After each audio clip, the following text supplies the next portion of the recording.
Hurricane Moira had finally passed, leaving Cairnmore Island battered but still standing proud against the North Atlantic's fury. Isla McLeod pulled her waterproof jacket tighter as she climbed the familiar stone steps to her family's lighthouse, the same path she'd walked as a child but abandoned for 15 years while pursuing her marine biology career on the mainland.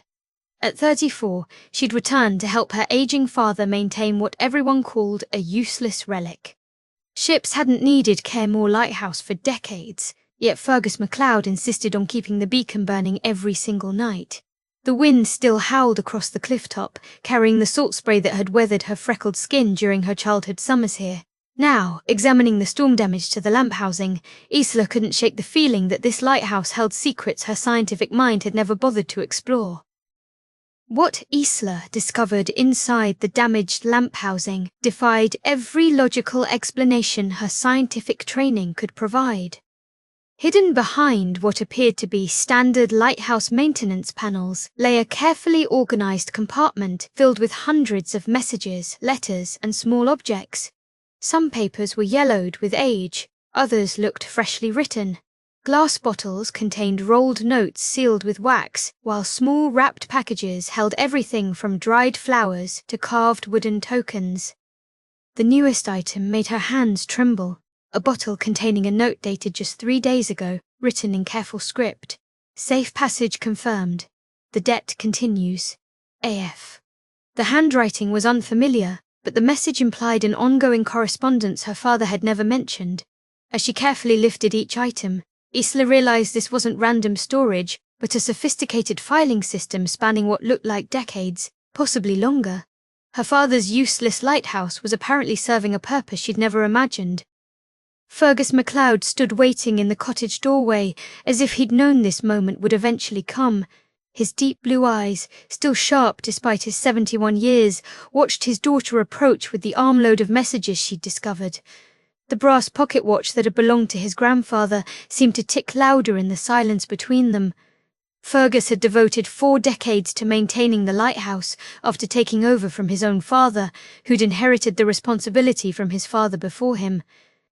Every MacLeod man had kept the beacon burning and the cottage maintained, but none had ever explained why to their children until necessity demanded it. Now, seeing Isla's confused but determined expression, Fergus realized the hurricane had forced a conversation he'd hoped to delay for another decade.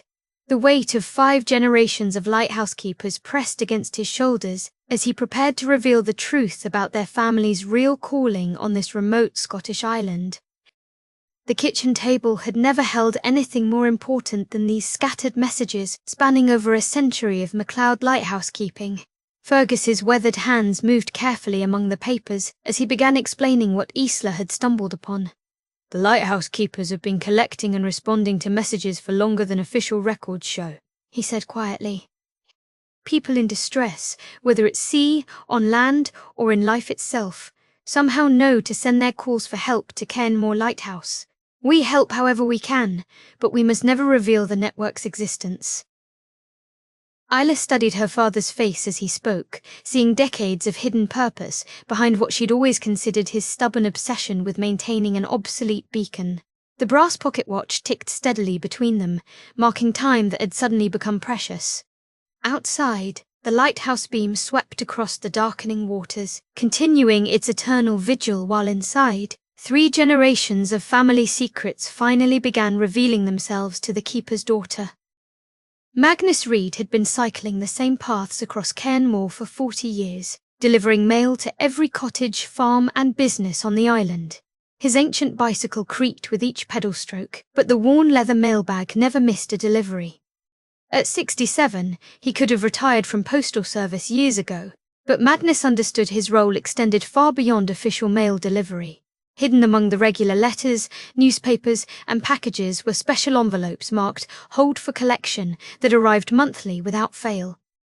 These mysterious letters never had return addresses, but Magnus had learned to recognize the careful handwriting and distinctive sealing wax.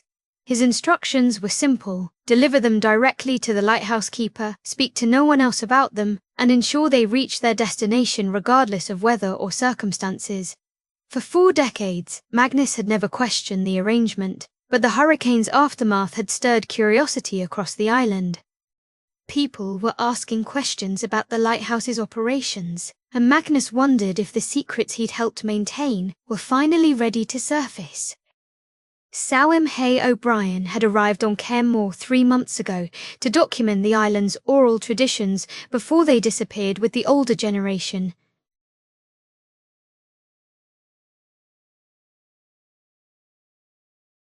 The folklore researcher from Trinity College Dublin found herself drawn repeatedly to stories about the lighthouse's strange happenings that islanders mentioned in whispers but never fully explained.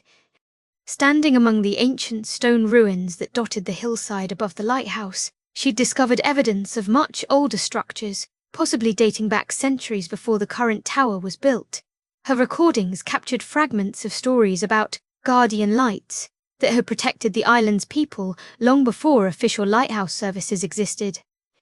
The older islanders spoke of messages that found their way to the right people exactly when needed, of boats that appeared during storms to rescue those in distress, and of a network of helpers that connected isolated communities across Scotland's western islands.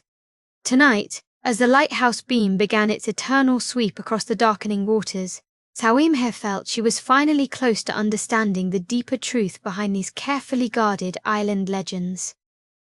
The 4 of them worked through the night, carefully examining messages that spanned decades of correspondence. Magnus had finally admitted his role in the mysterious monthly deliveries, whilst Sawimhe's folklore research provided context for stories the islanders had been whispering about for generations. Together, they began piecing together evidence of an extraordinary network that had operated in secret for over a century. Messages from shipwreck survivors told of mysterious boats that appeared exactly when hope seemed lost. Desperate families had received anonymous help during their darkest times. During World War II, coded messages between resistance fighters had passed through the lighthouse's hidden compartments. Each document revealed another layer of an organization that had somehow connected people in need with those willing to help, all coordinated through lighthouse keepers who never sought recognition or reward. As dawn approached, Isla realized her father hadn't just been maintaining a building, but upholding a legacy of hope that had saved countless lives across the North Atlantic's most dangerous waters. The Coast Guard helicopter appeared without warning, cutting through the morning air with official precision that made Isla's stomach tighten with worry. Officer Sarah Crawford descended from the aircraft with the confident movements of someone accustomed to emergency responses, but her expression suggested this wasn't a rescue mission. At 38, Crawford had investigated maritime incidents across Scotland's western waters for over a decade, and her reputation for thoroughness preceded her arrival on Cairn Moor. Fergus stepped forward to meet her, his shoulders squared with the dignity of 5 generations of lighthouse keepers, but Isla noticed the slight tremor in his weathered hands. Crawford's first questions were polite but pointed, focusing on recent radio transmissions from the lighthouse and what she diplomatically called irregular maritime activities that had attracted official attention. The helicopter's rotors finally stilled, leaving an ominous silence broken only by wind and waves. Whatever had brought the Coast Guard to their remote island, Isla realized their family's centuries-old secret might finally be facing its greatest challenge. Officer Crawford examined the lighthouse messages with the methodical precision of someone trained to recognize maritime distress patterns, but her expression grew increasingly puzzled rather than suspicious. The aged letters, carefully organized bottles, and coded communications clearly represented something far more complex than the irregular activities her department had been asked to investigate. After 30 minutes of careful study, Crawford set down the documents and looked directly at Fergus. "These aren't smuggling records or illegal communications," she said quietly. "This looks like a rescue coordination network that's been operating outside official channels for decades." Her tone had shifted from investigative authority to professional curiosity. "The question isn't whether you're breaking maritime law. The question is how you've been saving lives that official services never knew were in danger." Isla felt her father's tension ease slightly, but Crawford's next words brought new concerns. "However, Modern maritime regulations require all rescue coordination to be officially documented and supervised. This operation needs to either become legal or cease entirely. The choice hanging in the cottage air would determine whether 5 generations of lighthouse keeping would continue or end forever. The lighthouse stairs had seemed endless during Isla's childhood, but now each step carried her deeper into understanding the true scope of her family's legacy. Halfway up the spiral staircase, she discovered more hidden compartments built into the thick stone walls with ingenious concealment that would have taken years to perfect. Her marine biology training helped her recognize the sophisticated organization system that categorized messages by urgency, location, and type of assistance needed. Emergency calls for immediate maritime rescue occupied one section, while longer-term correspondence about ongoing support filled another. The most intriguing category contained what appeared to be coded communications between multiple lighthouse stations along Scotland's coast, suggesting the Cairn Moor operation was part of a much larger network. As she climbed toward the lamp room, Isla realized her scientific skepticism had been replaced by deep admiration for the complexity and dedication this secret system represented. Her father hadn't just maintained a lighthouse. He preserved a lifeline that connected desperate people with hope across the most isolated waters of the North Atlantic. Moira Campbell had lived on Cairn Moor for 83 years, long enough to remember stories her own grandmother had whispered about the lighthouse's special purpose. Coimhe's recording equipment captured every word as the elderly woman shared memories that official island histories had never documented. "My grandmother used to say the lighthouse keepers were chosen, not just hired," Morag explained in her lilting island accent. They understood something about helping people that went deeper than just keeping ships safe. During the terrible storm of 1952, when the fishing fleet was trapped offshore, mysterious signal lights appeared on the cliffs to guide them home. Everyone knew it wasn't just the lighthouse beam. The old woman's eyes grew distant as she continued. Messages would arrive for people who needed help, but had never told anyone about their troubles. Food appeared on doorsteps during hard times. Medicine reached families when the ferry couldn't run. We never asked questions, but we knew the lighthouse keepers were somehow connected to every act of kindness that kept our community alive through the worst times. The monthly letters had arrived like clockwork for 4 decades, always bearing the same careful handwriting and distinctive red sealing wax that Magnus had learned to recognize instantly. Standing in the island's small post office, surrounded by the familiar chaos of mail sorting, he finally explained to Coimhe and Isla the role he'd played in maintaining the lighthouse network's communications. The mysterious envelopes never contained return addresses, but postmarks revealed they originated from coastal towns across Scotland, Ireland, and even remote locations in Norway and Iceland. Magnus had developed his own filing system to track patterns in the correspondence, noticing that delivery timing often coincided with severe weather events or emergency situations on the islands. During the winter storms of 2 years ago, 3 separate letters had arrived within days of each other, all containing urgent requests for assistance that the lighthouse keepers had somehow managed to coordinate and fulfill. "I never opened them," Magnus said firmly. "That wasn't my responsibility. But I knew they were keeping people alive, and that made every bicycle ride to the lighthouse the most important delivery I'd ever make." The family photographs told the story that Fergus had never fully shared with his daughter. 5 generations of MacLeod men stood beside the lighthouse in various decades, each bearing the same sense of quiet pride and hidden burden that Isla now recognized in her father's eyes. Her great-great-grandfather Hamish had built the current lighthouse structure in 1887, but the photographs suggested the message network had existed even before the official tower was completed. Each keeper had added to the system's sophistication, developing better hiding places, more efficient organization methods, and stronger connections with helpers across the North Atlantic's island communities. The oldest photograph showed Hamish holding a leather-bound journal that Isla had never seen before, while the most recent showed her own father maintaining the beacon during a winter storm just 5 years ago. Standing before this visual history of her family's dedication, Isla finally understood that being a lighthouse keeper meant accepting responsibility, not just for ship's safety, but for every person who needed guidance through life's most dangerous waters. The hidden chamber beneath the lighthouse cottage contained the oldest records of the message network, carefully preserved in waterproof chests that had protected centuries of correspondence from Atlantic storms and time itself. Hamish MacLeod's original journal, bound in leather darkened by age, revealed how the network had begun after he'd survived a shipwreck off the Irish coast in 1885. Local islanders had risked their lives to rescue him from waters that claimed 3 other passengers, and Hamish had sworn to create a system ensuring no one else would face such dangers alone. His elegant handwriting described establishing connections with lighthouse keepers, postal workers, fishermen, and boat captains across Scotland's western islands, all united by the simple principle that people in distress deserved help regardless of circumstances. The journal's final entry, dated just months before Hamish's death, contained detailed instructions for his son about maintaining the network's secrecy while expanding its reach.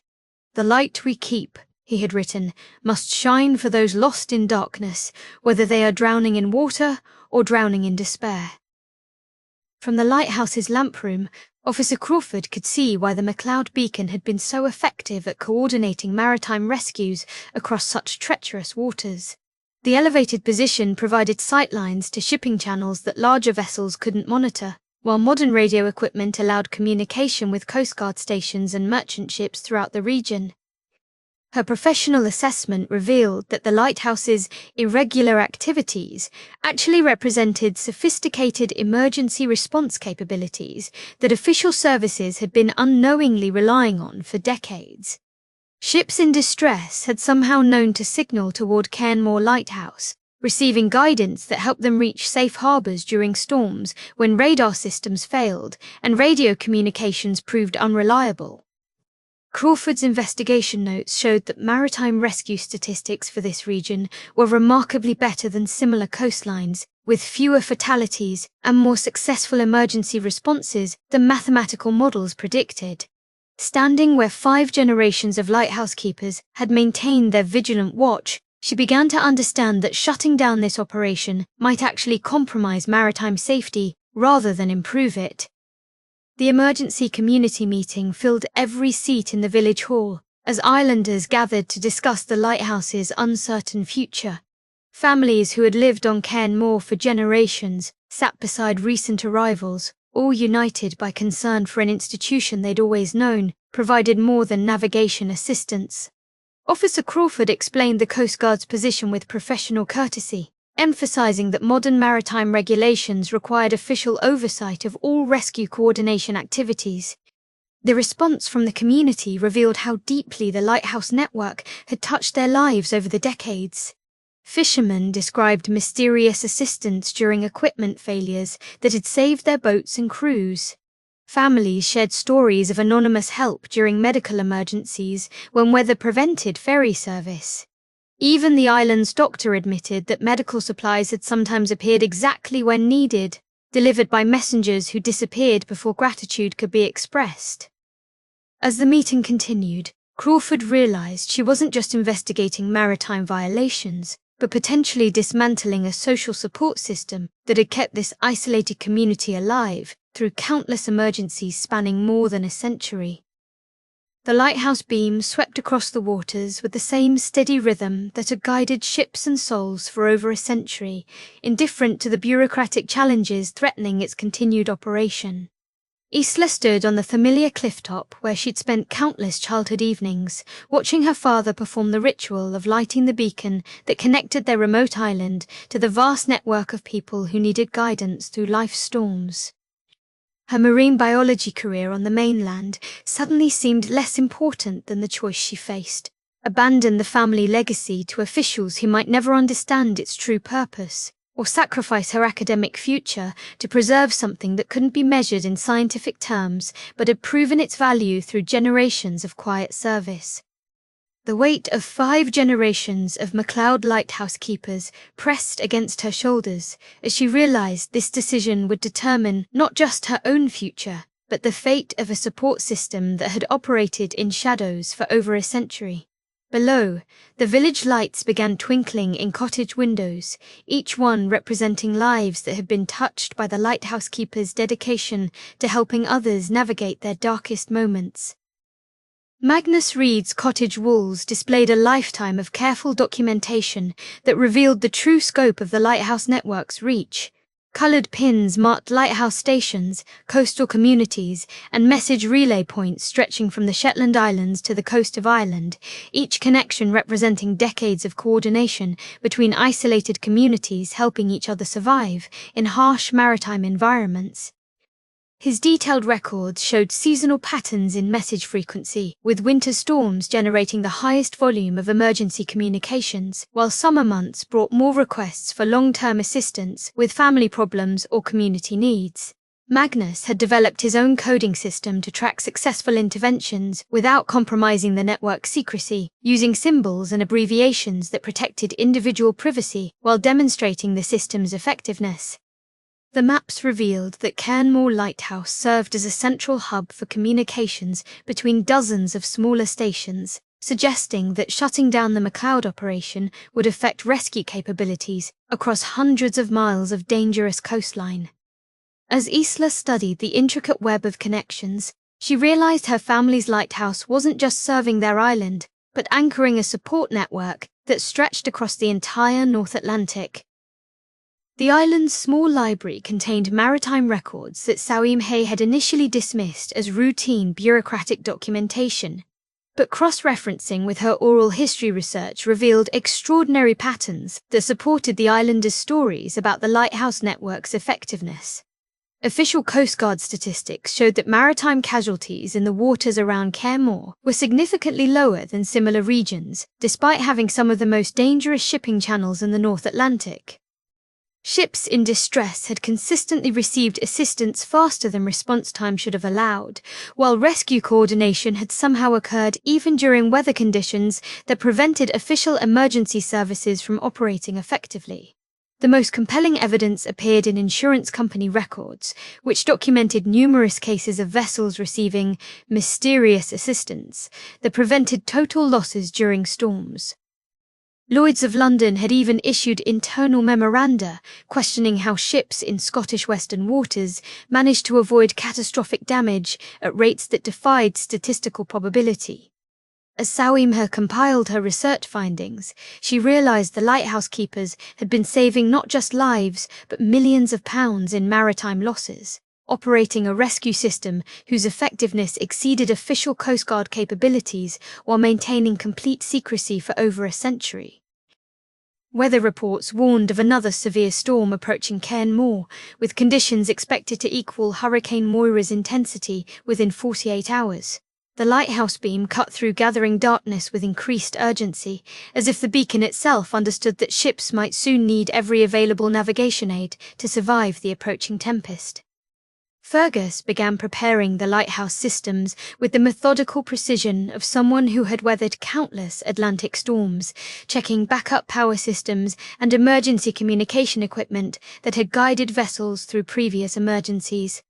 The barometric pressure drop triggered responses throughout the island community, with fishing boats securing harbour moorings and families stocking emergency supplies. But for the lighthouse keepers, severe weather meant increased responsibility rather than seeking shelter. Storm conditions historically generated the highest volume of distress messages, as people facing various forms of crisis seemed to reach out for help when nature itself demonstrated life's fragility. As Isla watched her father methodically prepare for another night of vigilant service, she realized that being a lighthouse keeper meant choosing to provide stability for others precisely when conditions became most dangerous for themselves. Officer Crawford returned to Cairn Moor aboard a Coast Guard patrol boat, bringing additional personnel and official documentation that would determine the lighthouse network's legal future. The rough seas made harbour approach challenging, requiring all the skill that generations of island residents had developed navigating these treacherous waters.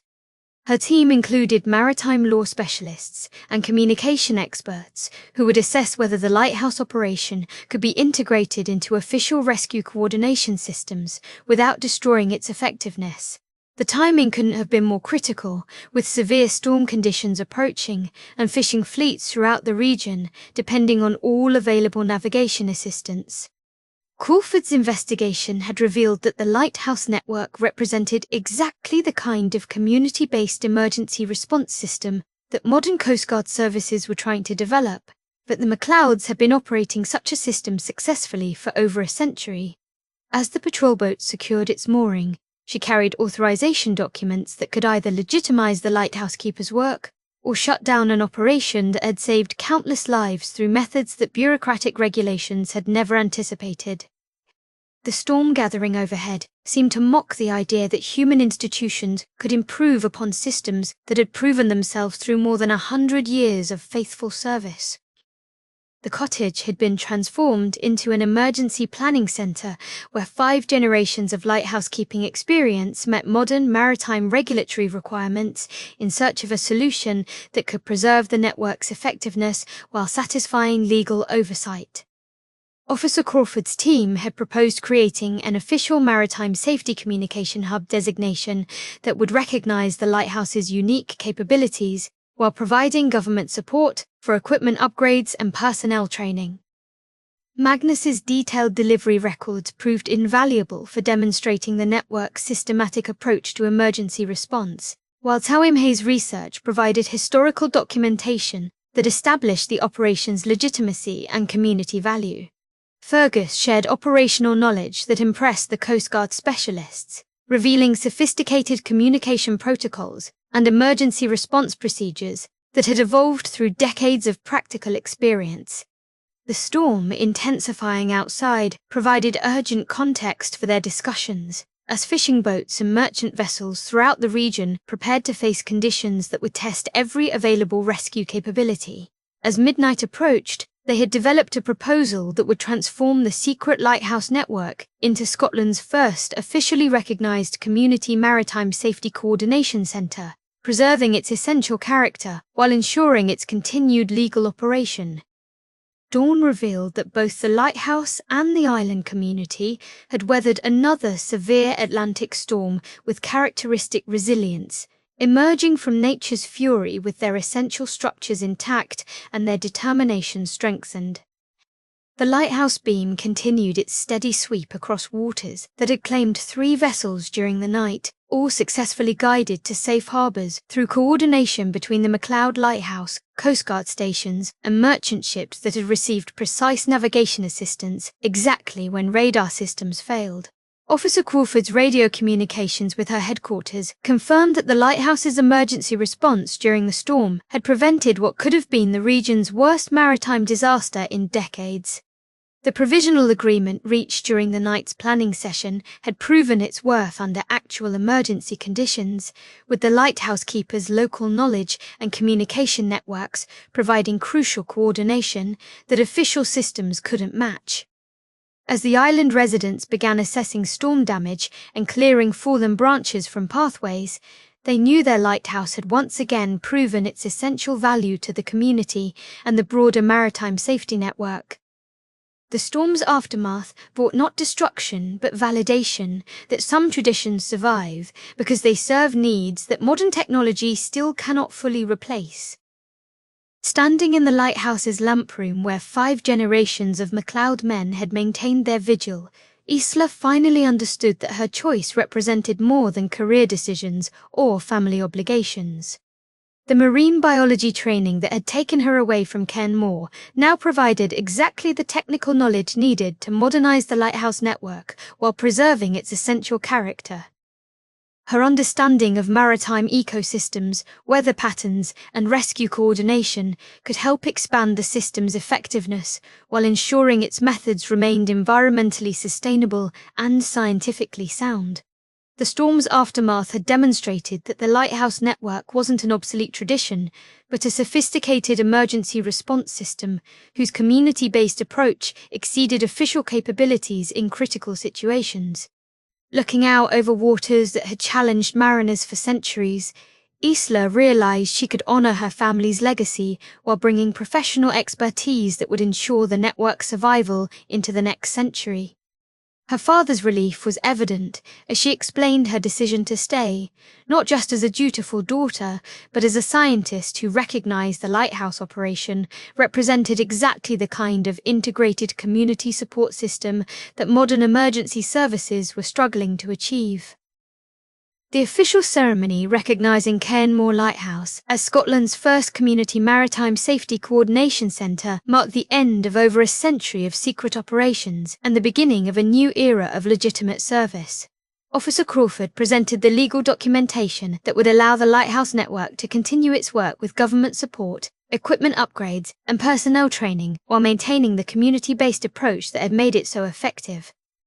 The designation provided funding for modern communication systems, weather monitoring equipment, and search and rescue capabilities that would enhance rather than replace the traditional methods that had proven successful for generations.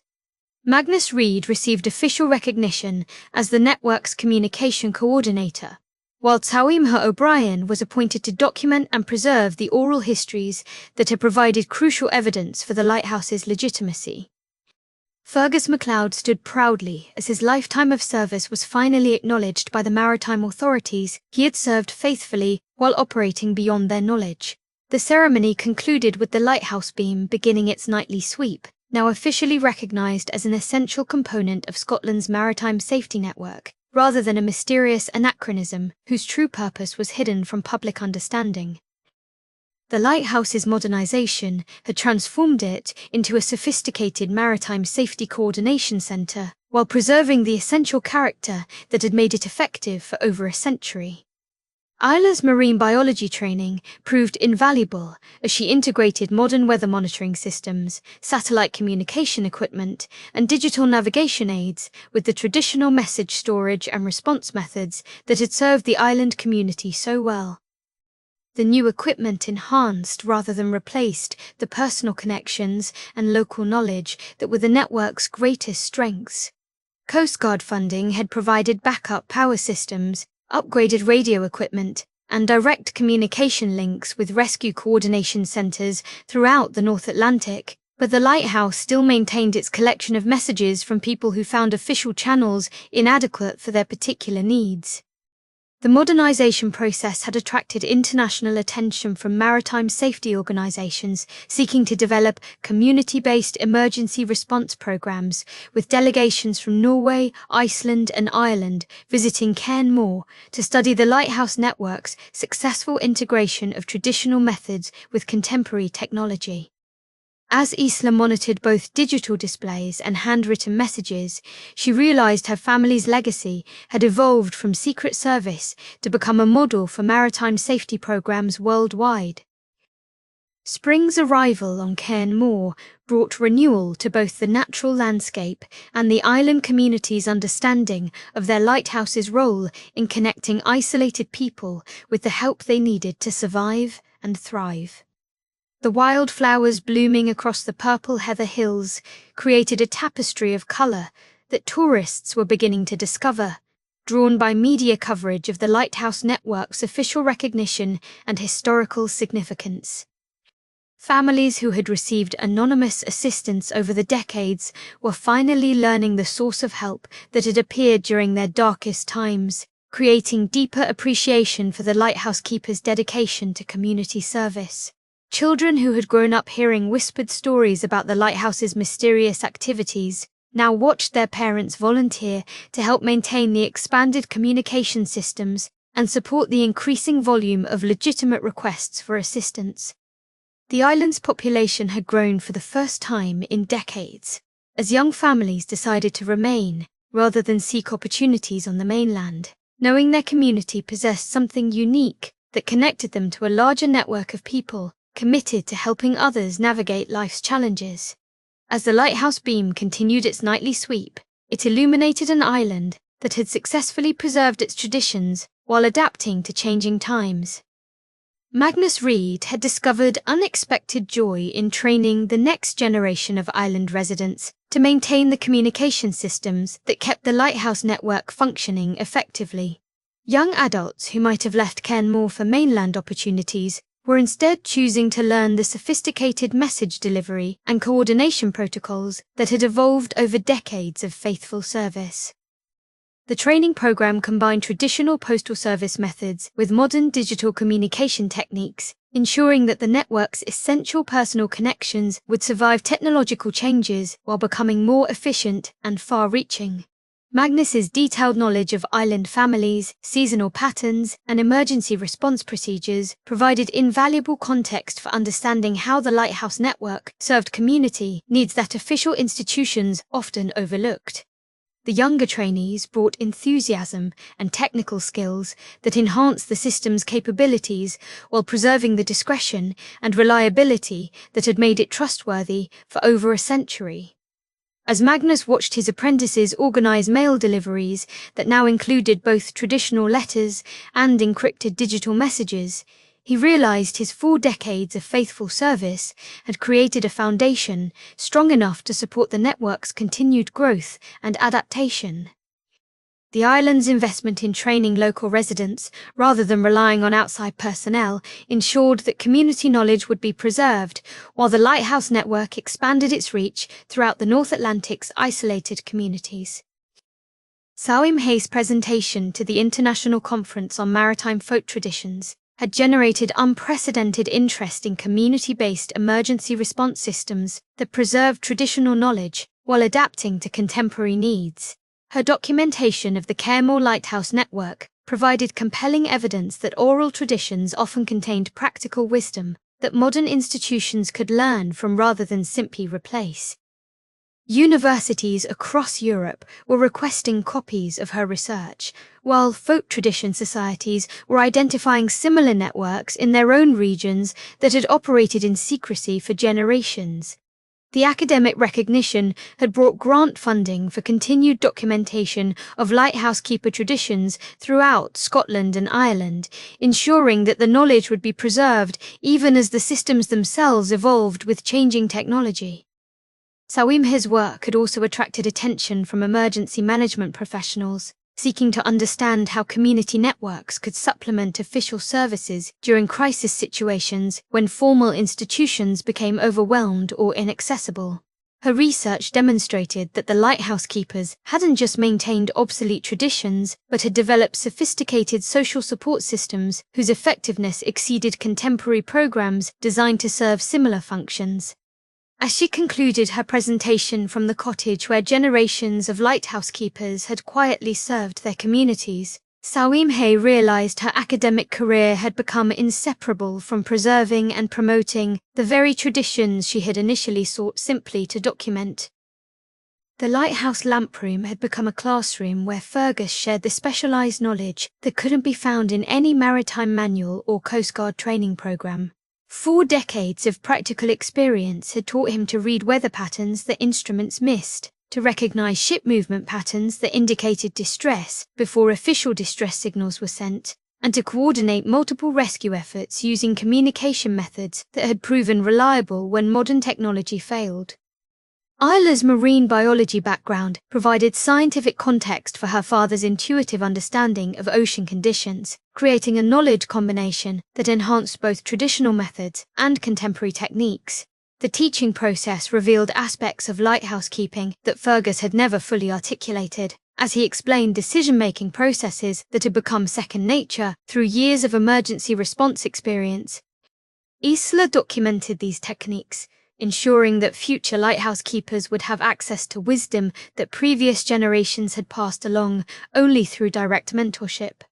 As father and daughter worked together to maintain the beacon that had guided ships and souls for over a century, they created a bridge between generational knowledge that would ensure the lighthouse network's continued effectiveness regardless of technological changes or administrative challenges that might arise in the future.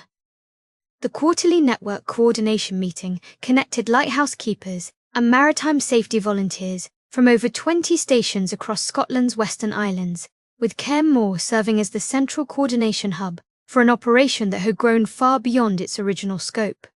Video conferences now linked islands from the Shetlands to the Inner Hebrides, sharing information about weather patterns, shipping traffic, and emergency response capabilities that enhanced safety throughout the region.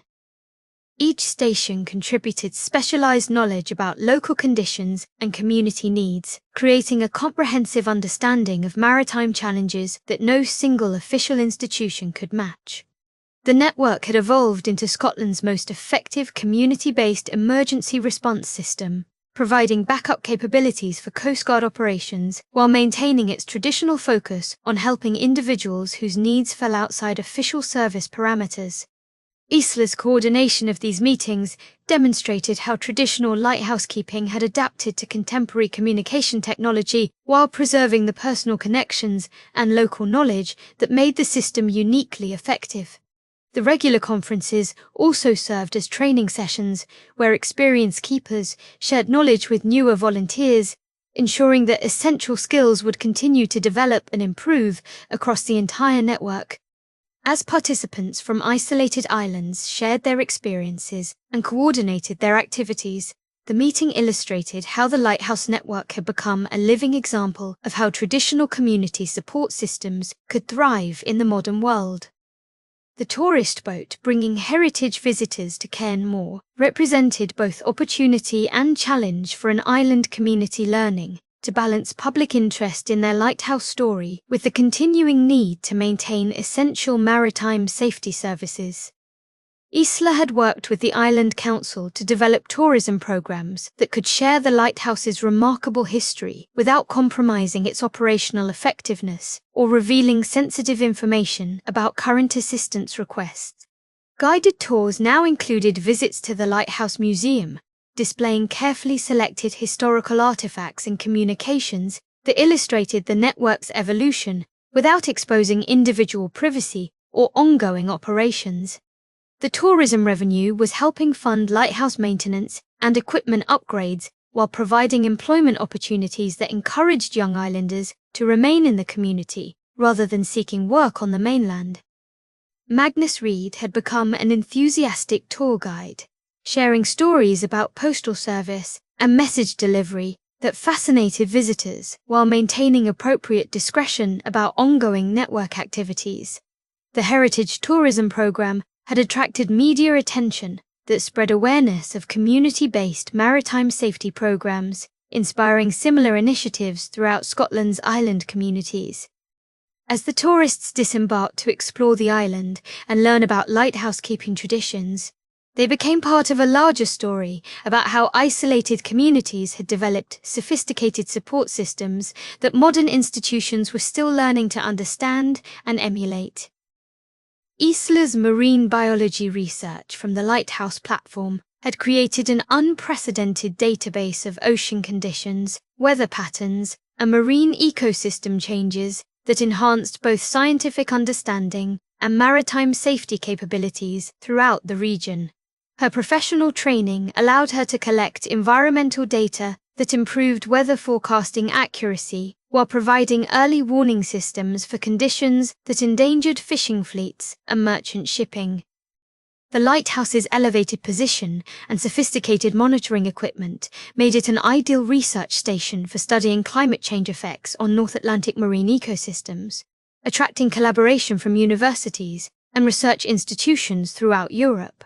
The scientific work complemented rather than competed with traditional lighthouse keeping duties, as environmental data helped predict when emergency assistance might be needed and which communities were most vulnerable to severe weather events.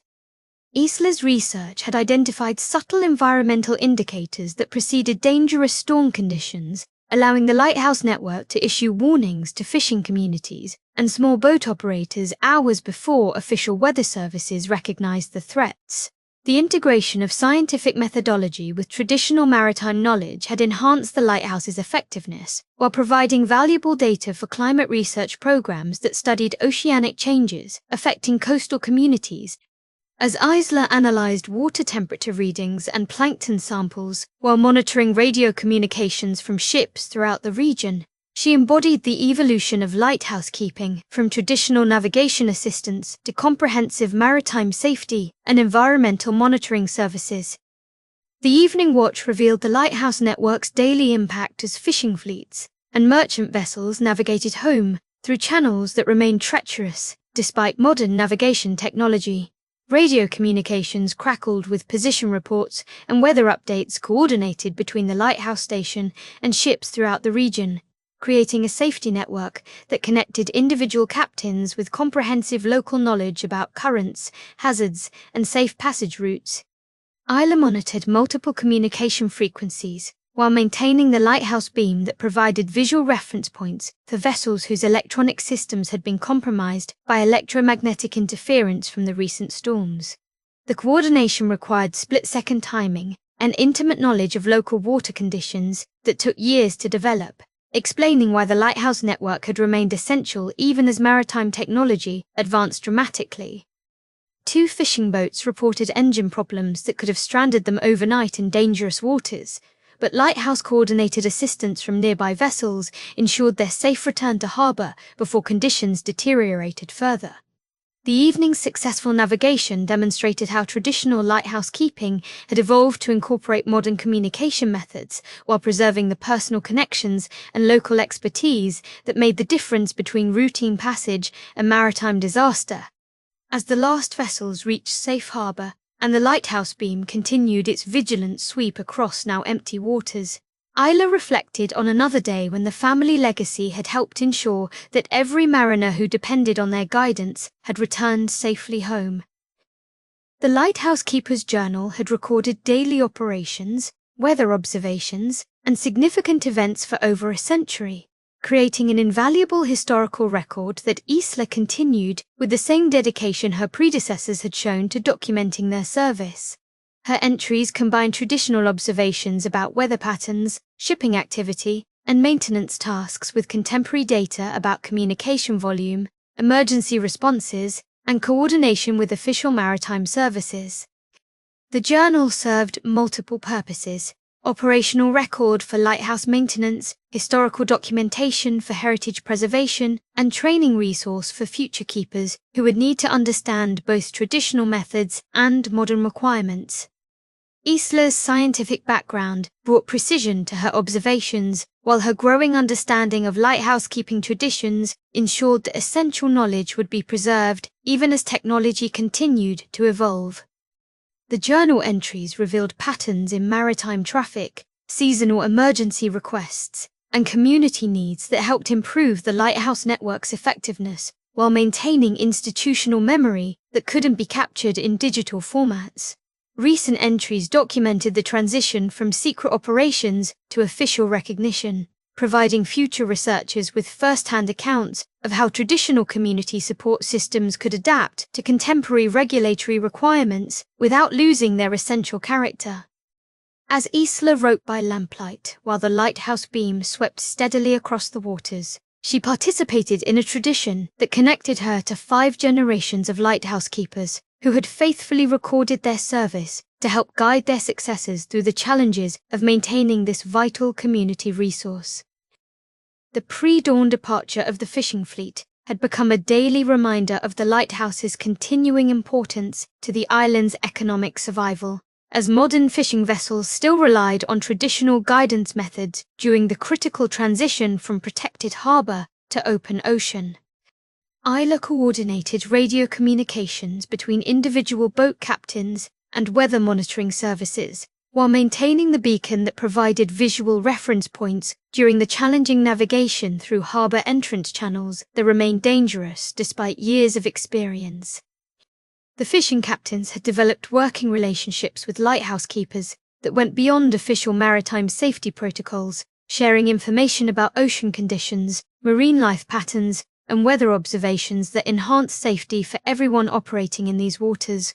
Their morning departure routine included checking with the lighthouse for updated weather forecasts, sea condition reports, and any overnight communications that might affect their fishing plans or return schedules. The lighthouse coordination helped optimize fishing operations while ensuring that every vessel had backup communication channels and emergency support systems that could respond immediately if problems developed during the day's work. As the fishing fleet disappeared over the horizon with lighthouse guidance ensuring their safe passage to productive fishing grounds, Isla reflected on how the traditional relationship between lighthouse keepers and maritime workers had adapted to contemporary challenges while preserving the essential trust and cooperation that made isolated island communities viable. The successful departure marked another day when the Lighthouse Network's comprehensive support services would help ensure that hard-working families could pursue their livelihoods safely, while knowing that assistance would be available immediately if circumstances required emergency intervention. The Lighthouse Communications Center had evolved into a sophisticated maritime safety coordination facility that would have amazed the original lighthouse keepers while maintaining their fundamental mission of helping people navigate safely through dangerous situations. Isla monitored multiple radio frequencies, satellite tracking systems, and digital communication networks that connected the lighthouse to Coast Guard stations, fishing fleets, merchant shipping, and emergency services throughout the North Atlantic region. The modern equipment enhanced rather than replaced traditional lighthouse keeping methods, providing technological tools that amplified the effectiveness of personal relationships and local knowledge that had always been the network's greatest strengths. Real-time weather monitoring, ship tracking, and emergency communication systems allowed the lighthouse to coordinate complex rescue operations while maintaining the discrete assistance programs that served individual needs outside official emergency service parameters. The communication center processed hundreds of messages daily, ranging from routine navigation assistance to life-threatening emergency responses that required immediate coordination between multiple agencies and volunteer networks. Isla's marine biology training helped her interpret environmental data that predicted when assistance might be needed, while her growing expertise in lighthouse operations ensured that traditional methods remained integrated with contemporary technology. As she managed simultaneous communications with fishing vessels reporting their positions, merchant ships requesting weather updates, and emergency services coordinating rescue operations, Isla demonstrated how lighthouse keeping had evolved into a comprehensive maritime safety profession that preserved essential community connections while embracing technological advances that expanded the network's capabilities throughout the region. Summer brought unprecedented activity to Cairn Moor, as the lighthouse's official recognition attracted tourists, researchers, and media attention that transformed the quiet island into a destination for heritage tourism and academic study. Isla coordinated lighthouse operations that now included guided tours, research visits, and documentary filming, while maintaining the essential maritime safety services that remained the station's primary mission. The increased visitor traffic required careful scheduling to ensure that lighthouse duties were never compromised by public interest activities, while the additional revenue from tourism helped fund equipment upgrades and maintenance projects that enhanced the station's operational capabilities.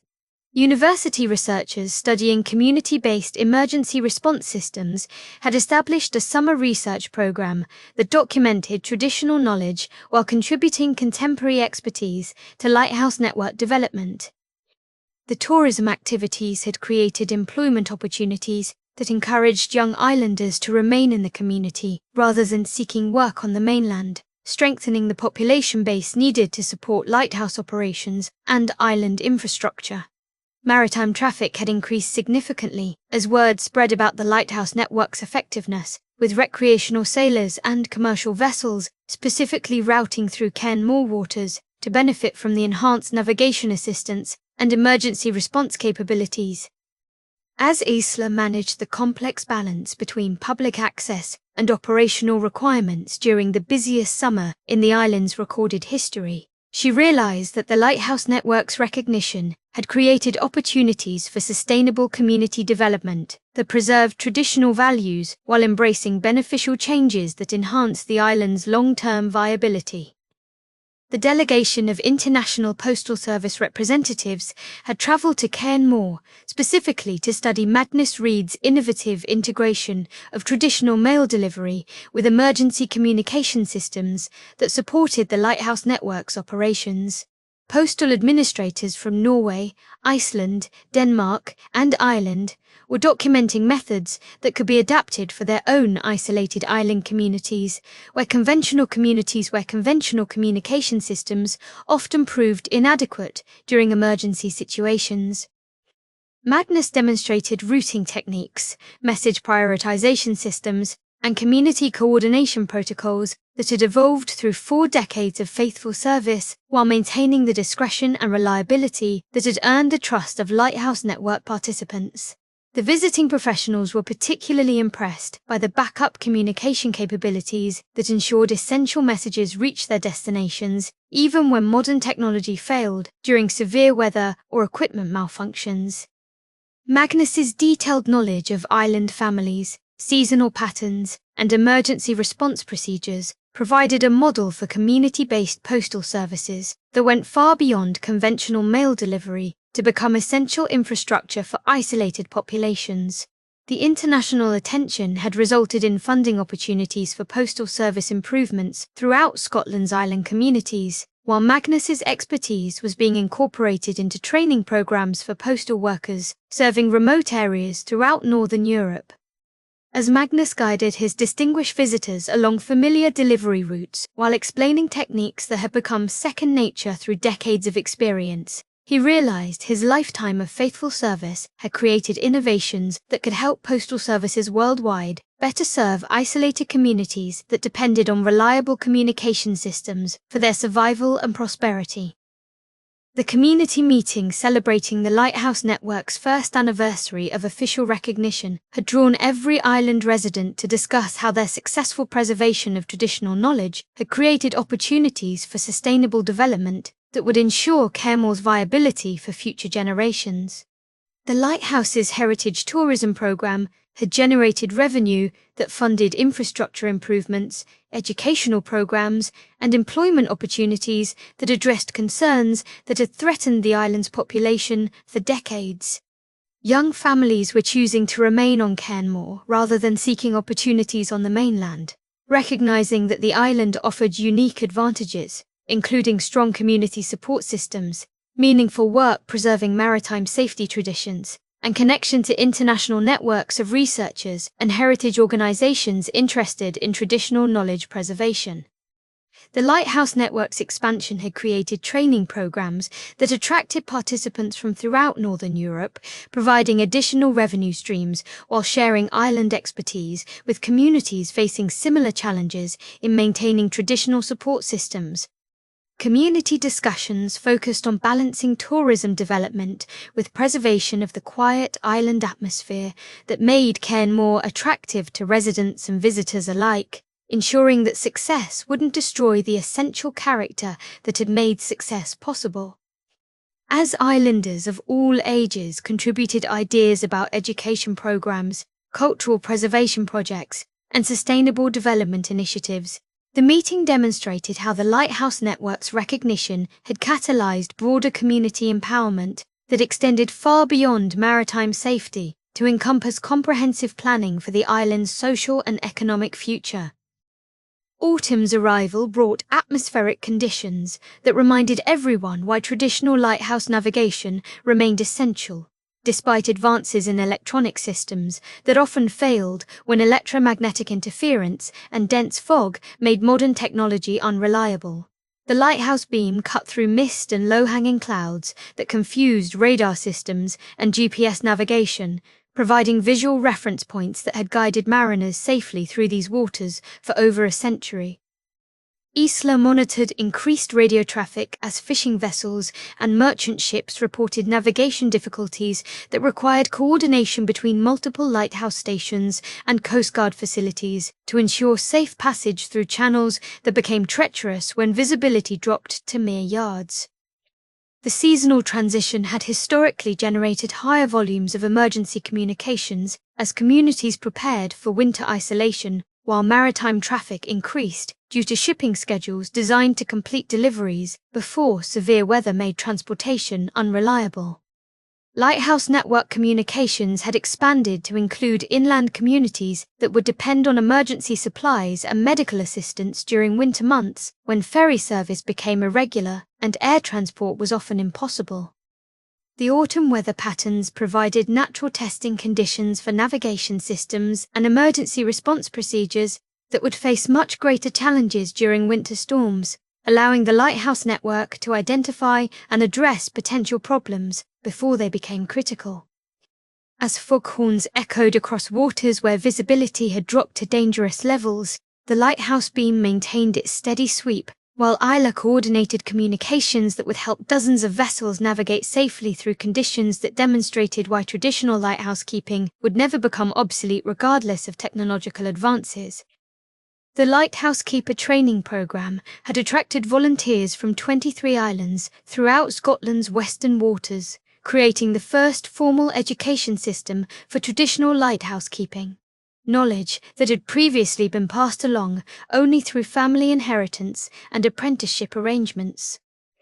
Isla's teaching combined marine biology expertise with practical lighthouse operations, providing comprehensive education that prepared trainees to operate sophisticated communication systems while maintaining the personal connections and community knowledge that made the network uniquely effective.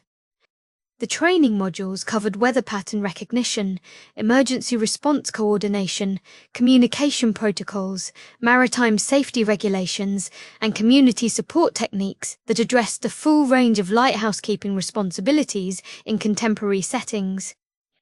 Participants learned to operate modern radio equipment, satellite communication systems, and digital navigation aids, while developing skills in traditional weather observation, visual navigation assistance, and personal correspondence that connected isolated individuals with appropriate help and support services. The program had gained recognition from Maritime and Coast Guard Agency as continuing education for professional lighthouse keepers, while universities offered academic credit for participants who completed research projects documenting traditional knowledge preservation methods. As Isla watched her trainees practice emergency response procedures that combined centuries-old wisdom with contemporary technology, she realized the Lighthouse network was evolving from family tradition into professional maritime safety specialty that would ensure essential services continued regardless of technological or administrative changes that might affect individual stations. The winter storm struck with unprecedented fury, creating maritime conditions that tested every aspect of the Lighthouse network's emergency response capabilities, while demonstrating why traditional navigation aids remained absolutely essential during weather events that overwhelmed modern electronic systems. Isla coordinated rescue operations for 3 fishing vessels caught offshore when the storm intensified faster than weather forecasts had predicted, using lighthouse communications to guide Coast Guard helicopters and volunteer rescue boats through conditions that made radar navigation unreliable and GPS systems useless. The lighthouse beam provided the only reliable visual reference point for aircraft and surface vessels attempting rescue operations in winds exceeding 70 miles per hour, with visibility reduced to less than 50 yards during the most intense periods of the 6-hour storm. Emergency communications flooded the lighthouse station as communities throughout the region reported power failures, communication system breakdowns, and medical emergencies that required coordination between multiple agencies operating under extremely dangerous conditions. The storm validated every aspect of the Lighthouse network's design, from backup power systems that maintained communications when commercial electrical service failed, to traditional signaling methods that worked when sophisticated technology proved inadequate for emergency coordination requirements. As dawn revealed the storm's aftermath with all vessels safely accounted for, and emergency services successfully coordinated despite equipment failures that had crippled official communication systems, Isla realized the night had provided definitive proof that lighthouse keeping represented essential maritime infrastructure that no amount of technological advancement could replace during nature's most challenging tests. The storm's aftermath revealed both the island community's resilience and the lighthouse network's essential role in coordinating recovery efforts that helped isolated communities rebuild quickly after natural disasters. Isla assessed minor damage to communication equipment while maintaining essential lighthouse operations that connected Canmore with emergency services, supply coordination, and other island communities that had weathered the same storm system. The lighthouse had served as communication hub for coordinating medical evacuations, supply deliveries, and damage assessment reports that helped authorities prioritize emergency response resources throughout the region. Power restoration, medical assistance, and supply coordination all depended on lighthouse communications that had remained operational when commercial systems failed, demonstrating the network's value extended far beyond maritime safety to encompass comprehensive emergency management for isolated communities. The storm had generated the highest volume of assistance requests in the lighthouse network's recorded history, with people throughout the region seeking help with everything from emergency medical needs to food supplies for families stranded by transportation disruptions. Community volunteers had responded to lighthouse-coordinated requests with the same dedication that had characterized the network's operations for over a century, proving that traditional mutual support systems remained viable and essential for community survival during crisis situations. As Isla compiled damage reports and coordinated recovery assistance while maintaining normal lighthouse operations, she realized the storm had provided the ultimate validation of everything the lighthouse network represented: reliable service during dangerous conditions, community coordination that supplemented official emergency services, and personal connections that ensured no one faced disasters alone. Spring's return to Cairn Moor brought evidence of the island community's remarkable transformation from a declining population struggling to maintain basic services into a thriving destination that attracted residents, visitors, and researchers from throughout Northern Europe. The Lighthouse Network's success had generated sustainable economic development that preserved traditional island character while providing modern amenities and opportunities that convinced young families to remain rather than seeking opportunities on the mainland. New communication equipment funded by heritage tourism revenue had enhanced the lighthouse's capabilities, while training programs for traditional maritime skills attracted participants who contributed to local economy while learning knowledge that was being recognized as essential for maritime safety throughout the region. The island's population had grown for the first time in decades as people sought communities that offered meaningful work, strong social connections, an integration of traditional wisdom with contemporary technology that the Lighthouse Network exemplified. Research institutions had established permanent programs studying community-based emergency response systems, while maritime safety organizations used Cairn Moor as a model for developing similar networks throughout Europe's coastal regions. The lighthouse beam continued its nightly sweep across waters that now carried increased traffic as the network's reputation attracted vessels seeking the enhanced navigation assistance and emergency response capabilities that had made these waters among the safest in the North Atlantic. As Isla observed the bustling harbour activity and expanding community facilities that preserved island traditions while embracing beneficial changes, she realized the Lighthouse Network had achieved something remarkable: successful modernization that strengthened rather than destroyed the essential community connections that had sustained isolated populations for generations. Isla's presentation to the International Maritime Safety Organization's annual conference represented the culmination of the Lighthouse Network's journey from secret family tradition to recognized best practice for community-based emergency response systems throughout coastal regions worldwide. Her address to maritime safety professionals, government officials, and academic researchers from 47 nations documented how traditional lighthouse keeping had evolved into comprehensive community support networks that exceeded official emergency service capabilities while maintaining the personal connections and local knowledge that made isolated populations viable. The presentation data showed statistical improvements in maritime safety, emergency response times, and community resilience that had attracted implementation proposals from coastal communities throughout Northern Europe, Atlantic Canada, and remote regions of Australia and New Zealand. Isla's marine biology credentials and practical lighthouse keeping experience provided credibility that helped overcome institutional skepticism about community-based programs that operated outside conventional regulatory frameworks while achieving superior results through methods that emphasized personal relationships over bureaucratic procedures. The conference response included funding commitments for Lighthouse network expansion, training program development, and research initiatives that would document traditional knowledge before older practitioners retired, without passing along essential skills to future generations. Government representatives acknowledged that the Lighthouse network had identified critical gaps in official emergency services, while developing practical solutions that could be adapted for various coastal environments and community structures.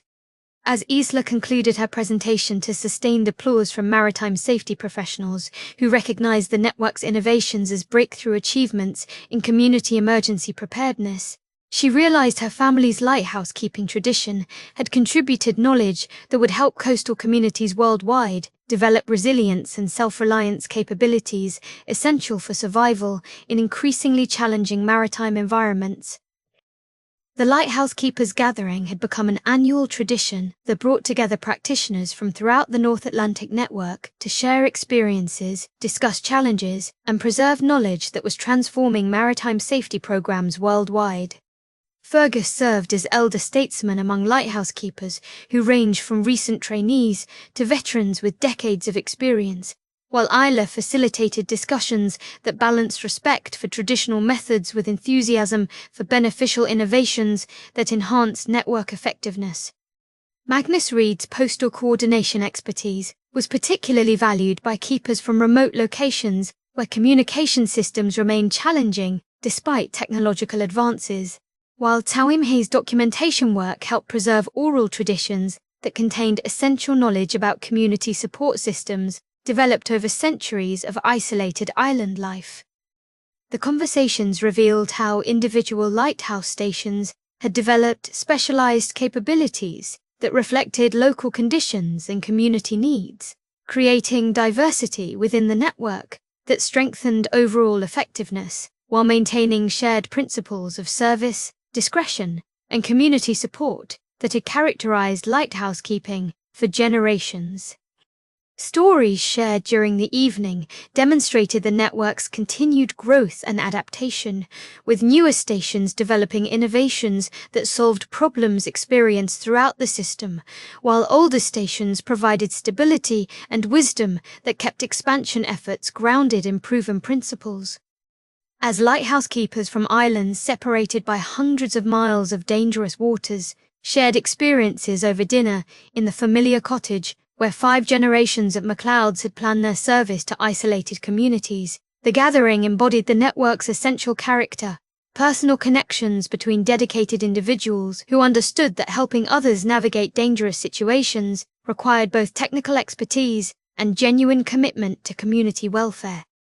The Summer Solstice Festival celebrating Cairnmore's maritime heritage had evolved into the island's most significant annual event, attracting visitors from throughout Scotland while honouring the lighthouse-keeping traditions that had preserved community connections for over a century. Traditional Scottish music and dancing filled the village commons as islanders shared stories about lighthouse network achievements with visitors who had travelled specifically to experience a community that had successfully preserved traditional knowledge while embracing beneficial modernisation.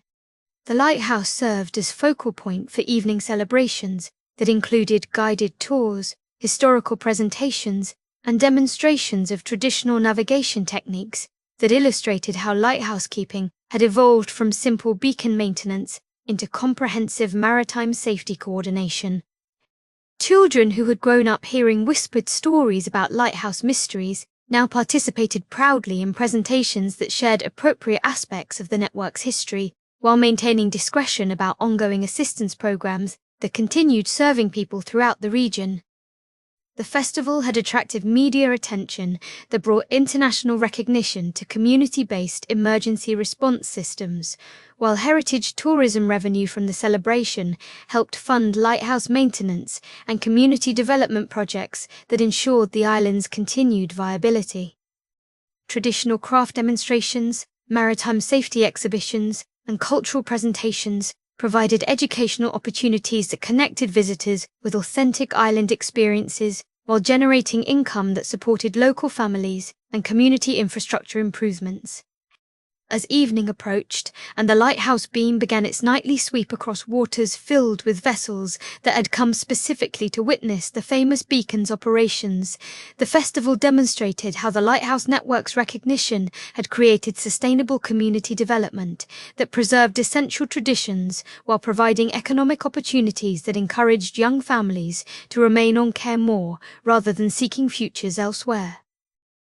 The aerial perspective revealed the Lighthouse Network's remarkable expansion from a single-family tradition into a comprehensive maritime safety system that connected 43 lighthouse stations across Scotland's Western Islands, creating emergency response capabilities that served communities throughout one of Europe's most challenging coastal environments.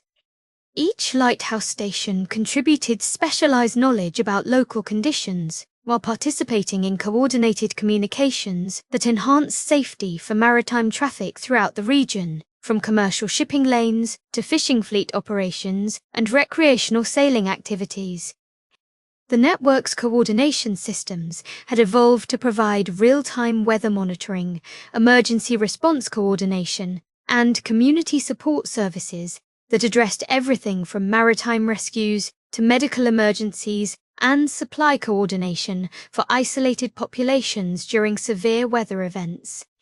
Digital communication systems connected lighthouse stations with Coast Guard facilities, emergency services, and volunteer networks that could respond immediately to situations requiring assistance, while traditional methods remained available as backup systems during equipment failures or extreme weather conditions that overwhelmed modern technology. The network had achieved international recognition as a model for community-based emergency response systems that could be adapted for coastal regions worldwide, attracting funding and technical support from maritime safety organizations that valued the integration of traditional knowledge with contemporary capabilities. Statistical analysis showed that waters served by the Lighthouse Network experienced significantly lower maritime casualty rates than comparable regions, while community resilience measures indicated that island populations connected to the network maintained stable demographics and economic sustainability, despite challenges that had caused population decline in similar isolated communities.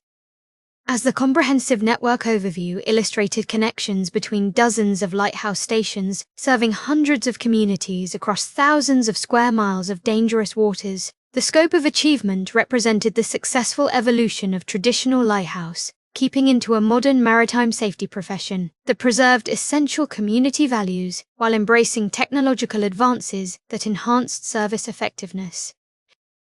The complex emergency response operation tested every aspect of Isla's lighthouse, keeping expertise as she coordinated simultaneous rescue efforts for a fishing vessel with engine failure, guided a merchant ship through navigation hazards during equipment malfunction, and arranged medical evacuation for an islander experiencing cardiac emergency during severe weather conditions.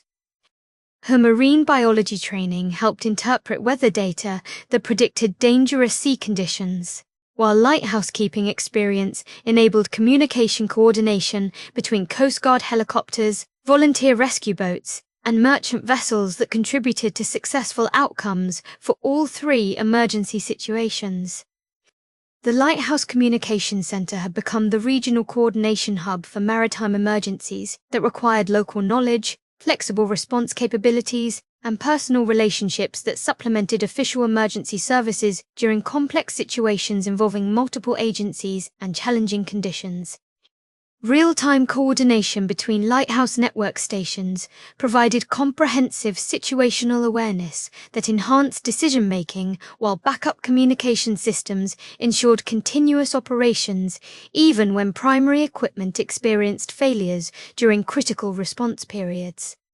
The successful resolution of all three emergencies within a 6-hour period demonstrated how lighthouse keeping had evolved into a sophisticated maritime safety profession that combined traditional knowledge with contemporary technology to achieve results that exceeded individual agency capabilities.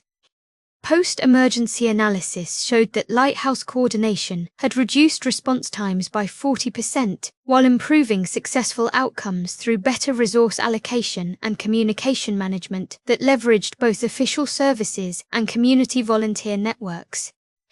As Isla completed detailed incident reports that would be shared with maritime safety organizations studying emergency response effectiveness, she reflected on how the night's operations had validated every aspect of the Lighthouse network's development, from family tradition into professional maritime safety service, that preserved community connections while achieving superior results through integration of traditional wisdom with modern capabilities.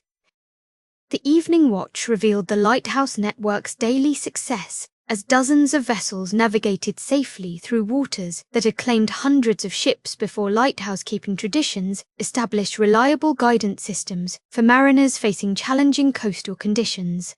Radio communications between lighthouse stations and individual captains created comprehensive situational awareness that enhanced safety while preserving the personal connections that had always characterized effective lighthouse service.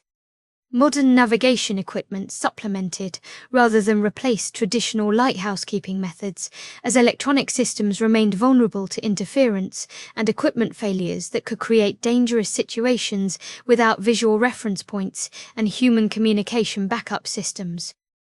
The lighthouse beam provided essential visual navigation aid, while radio coordination helped optimize routing decisions that avoided hazards and adverse conditions, demonstrating how traditional services had adapted to contemporary maritime traffic patterns while maintaining essential safety capabilities. Fishing fleets, recreational sailors, and commercial vessels all benefited from lighthouse network services that combined local weather knowledge, navigation expertise, and emergency response capabilities in coordinated systems that exceeded individual agency capabilities. The successful evening navigation demonstrated statistical improvements in maritime safety that had attracted international attention to lighthouse network innovations, while operational effectiveness continued attracting maritime traffic that specifically sought enhanced navigation assistance and emergency response capabilities. As the last vessels reached safe harbours and lighthouse communications confirmed successful completion of another day's maritime traffic coordination, Isla reflected on the routine achievement that represented the network's essential purpose, ensuring that every mariner depending on lighthouse guidance received the support needed to navigate safely through conditions that would challenge even experienced captains using the most sophisticated modern equipment available. The lighthouse cottage had become a classroom where 3 generations of MacLeod lighthouse keepers shared knowledge that bridged traditional methods with contemporary maritime safety requirements, ensuring that family traditions would continue evolving to serve community needs for generations to come. Fergus contributed decades of practical experience that provided essential context for understanding how lighthouse keeping had adapted to changing conditions, while maintaining core principles of community service and personal dedication to helping others navigate dangerous situations. Isla's marine biology expertise and professional lighthouse keeping credentials offered scientific knowledge and technical skills that enhanced traditional methods while ensuring network operations met contemporary safety standards and regulatory requirements. Young family members learning lighthouse operations brought enthusiasm and technological familiarity that would help the network continue adapting to advancing communication systems while preserving the personal connections and community knowledge that made lighthouse keeping uniquely effective. The multi-generational knowledge transfer represented the network's successful evolution from secret family tradition into recognized maritime safety profession that attracted trained practitioners while maintaining essential community connections and traditional wisdom.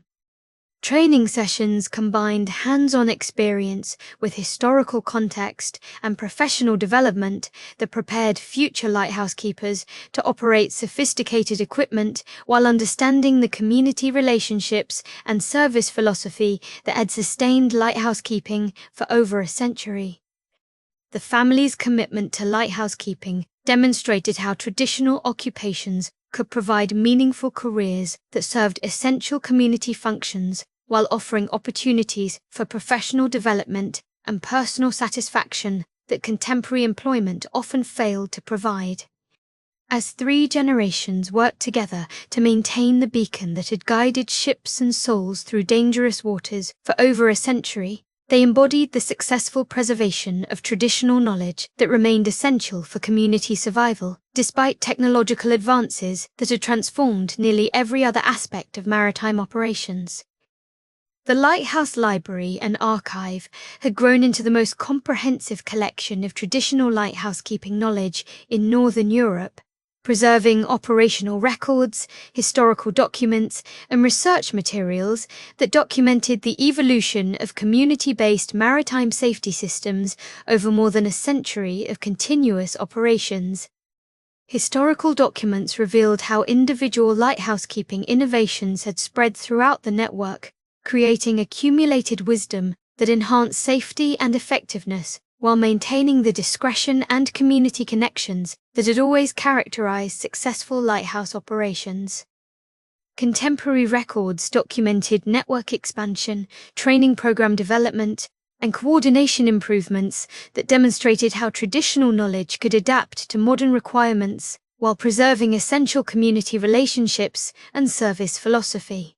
Research materials included academic studies, government reports, and international documentation that established Lighthouse Network achievements as model systems for community-based emergency response programs that could be adapted for coastal regions worldwide. The archive served educational functions for lighthouse keeper training programs while providing historical context that helped new practitioners understand how their work connected to generations of dedicated service to isolated communities facing maritime challenges. Preservation efforts had attracted funding from heritage organizations and maritime safety institutions that recognized the Lighthouse Network's historical significance and contemporary relevance for understanding how traditional knowledge could inform modern emergency response system development. The library's collection supported ongoing research projects, studying traditional knowledge preservation, community resilience systems, and maritime safety innovations that contributed to academic understanding while enhancing practical lighthouse keeping capabilities. As archival materials documented the network's remarkable journey from family tradition to international recognition, the collection represented successful preservation of knowledge that remained essential for community survival, while contributing to broader understanding of how traditional systems could adapt to contemporary challenges without losing essential character. The lighthouse beam began its eternal sweep across waters that bore witness to over a century of faithful service, illuminating shipping channels where countless vessels had found safe passage through storms that had tested human courage and lighthouse-keeping dedication across 5 generations of community service. The McLeod Lighthouse stood as testament to the successful preservation of traditional knowledge that had evolved into modern maritime safety systems while maintaining the essential community connections and personal dedication that had sustained isolated populations through their most challenging times. Ships navigating the familiar channels carried crews who understood that their safe passage depended not only on sophisticated modern equipment, but on human knowledge and community commitment that had proven irreplaceable during emergency situations when technology failed and personal relationships provided the critical difference between disaster and survival. The Lighthouse Network had achieved international recognition while preserving the discretion and humility that had always characterized effective lighthouse keeping, demonstrating that some traditions survive because they serve essential human needs that transcend technological advancement and administrative changes.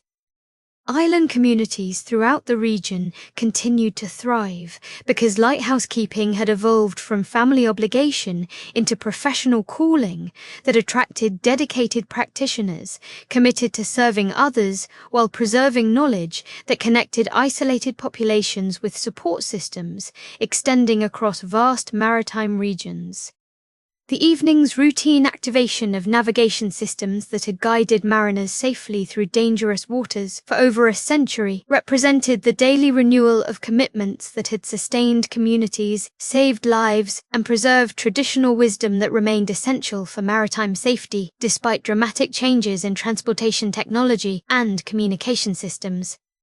As darkness gathered and the lighthouse beam established its steady rhythm across waters that would challenge mariners throughout the night, the beacon carried forward a legacy of service that had proven its worth through more than a century of faithful dedication to the simple principle that people facing dangerous situations deserved help from those willing to provide guidance through life's most treacherous passages.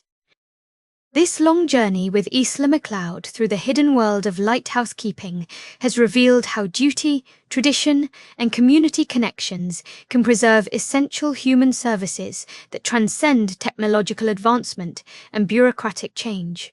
The Cairn Moor Lighthouse Network demonstrates that some traditions survive not because they resist progress, but because they serve fundamental human needs that remain constant despite dramatic changes in the tools and methods available for addressing life's challenges. The lighthouse keeper's dedication to helping people navigate dangerous situations, whether maritime emergencies or personal crises, illustrates how individual commitment to community service can create support systems that exceed official institutional capabilities while maintaining personal connections that make isolated populations viable and resilient. Their success in transforming secret family tradition into recognized maritime safety profession shows how traditional knowledge can adapt to contemporary requirements while preserving essential characteristics that made original systems effective for serving community needs across multiple generations. The network's evolution from 19th century message collection to modern emergency response coordination demonstrates that innovation often involves combining traditional wisdom with contemporary capabilities, rather than replacing proven methods with entirely new approaches that may lack essential human elements. If this complete story kept you engaged for the full journey, that like button helps others discover these immersive tales of community dedication and traditional knowledge preservation. Subscribe for more long adventures that give you complete, satisfying stories about how ordinary people create extraordinary systems for helping others navigate life's most challenging passages. What aspect of the Lighthouse Network's development surprised you most, or do you know communities that maintain similar traditional support systems that help people during their most difficult times? Thank you for investing a full journey in this story of duty, mystery, and the lighthouse that never stopped guiding people safely home through storms that test human courage and community commitment across generations of faithful service to isolated populations facing maritime challenges that require both technical expertise and genuine dedication to helping others survive and thrive despite dangerous conditions.